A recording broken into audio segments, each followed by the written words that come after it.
Sisimulan na ang konsultasyon at aayusin na ang gabay para sa formal na peace talks na posibleng tumapos sa rebelyon ng CPP-NPA na itinuturing na pinakamatagal na insurgency sa buong mundo. Ang proseso posibleng mabilis lang ayon sa Executive Secretary.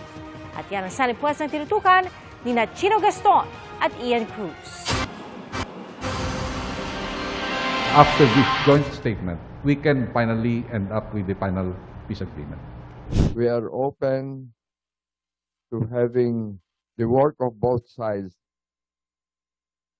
to continue and bear fruit. Wala pa pero may tinatanaw ng pag-asa ang parehong panig. Nalalapit na kaya ang pagtatapos ng itinuturing na longest-running ongoing communist insurgency sa buong mundo at ang natitirang pangunahing armadong pakikibaka sa bansa matapos ang pagkakasundo ng gobyerno at ng MNLF noong 1996 at ng MILF noong 2014. Inaabangan pa ang gabay para sa bagong peace talk sa pagitan ng gobyerno at ng CPP, NPA, NDF. Pero magandang hakbang na ang nilagdaang joint communique ng gobyerno at NDF officials ayon sa Presidential Advisor on the Peace Process. They are so kind to us and very accommodating. And we finally sense that really this is the perfect timing to really open up a new beginning, set an end with the armed conflict with the CPP-NPA. Habang wala pa ang gabay, sisimulan na ng gobyerno ang pagkonsulta sa mga stakeholder. At habang wala pang formal na peace talks, we will continue doing focused military operations against the New People's Army. Para klaro, no? Klaro-klaro. So that wala na yung magsasabi na peace talks na naman, aatras na naman tayo. These are exploratory talks. There are no formal peace talks yet. Sa huling tala ng AFP, may iilang major guerrilla fronts na lang ang NPA sa may Visayas at wala ng 2,000 ang hanay ng NPA sa buong bansa. Sa ngayon, tuloy pa rin ang mga proyekto ng NTF-ELCAC, pati ang mga localized peace talks na siyang naiwan na hakbang ng gobyerno nang itigil ng Administrasyong Duterte ang pakikipag-usap sa mga opisyal ng Partido Komunista na nakabase sa the Netherlands noong 2019. Bagamat ang legal front ng partido na National Democratic Front of the Philippines o NDFP ang unang nag-anunsyo ng development. Nagpahayag na ng pagtanggap ang mismong Communist Party of the Philippines sa nilagdaang pahayag ng NDFP at gobyerno. Gayon din ang suporta at tiwala ng mga negosyador ng NDFP para sa peace talks. Unang hakbang daw ito sa pagkamit ng pangmatagalang kapayapaan sa bansa. Ang inaasam na kapayapaan kasama sa sama-samang ipinagdasal ng mga dumalo sa ika-48 National Prayer Breakfast kanina. That should be welcome by all. So if we can resume this peace talk, and we hope it's going to be fruitful, that's one way of promoting peace in our country.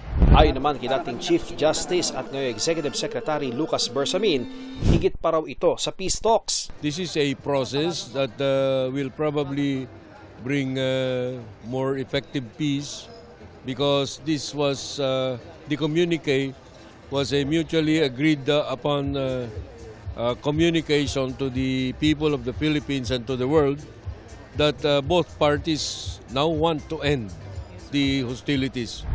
Wala raw time frame pero tiwala siyang mabilis na matatapos ang bagong proseso. Maybe sooner than few months or it all depends on how things pan out.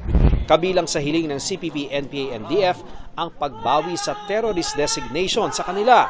Ani Bersamin na chairman ng Anti-Terrorism Council, may batas para rito. I cannot just say that we will lift that or we will remove that, and the process includes some gathering of evidence. It's like a hearing. It is very feasible. If there is a view on the part of the members of the Anti-Terrorism Council that the organizations or people who have been declared or who have been qualified as terrorists under the law have shown sufficient compliance with the requirements that are put there in place. Pinasisiyasat naman ni Senador Ronald Bato de la Rosa sa PNP Anti-Cybercrime Group ang kumakalat umanong recruitment video para sa New People's Army na ipinakita ng National Youth Commission sa isang Senate Committee hearing. Sinisika pa naming matunton ang mga nasa video para makuhanan ng pahayag. Para sa GMA Integrated News, Ian Cruz, Chino Gaston nakatutok, 24 oras. Mga kapuso, kasama nyo kami 24 oras. Mag-subscribe sa GMA Integrated News sa YouTube. Sa mga kapuso abroad, bisitahin ang GMA Pinoy TV at www.gmanews.tv.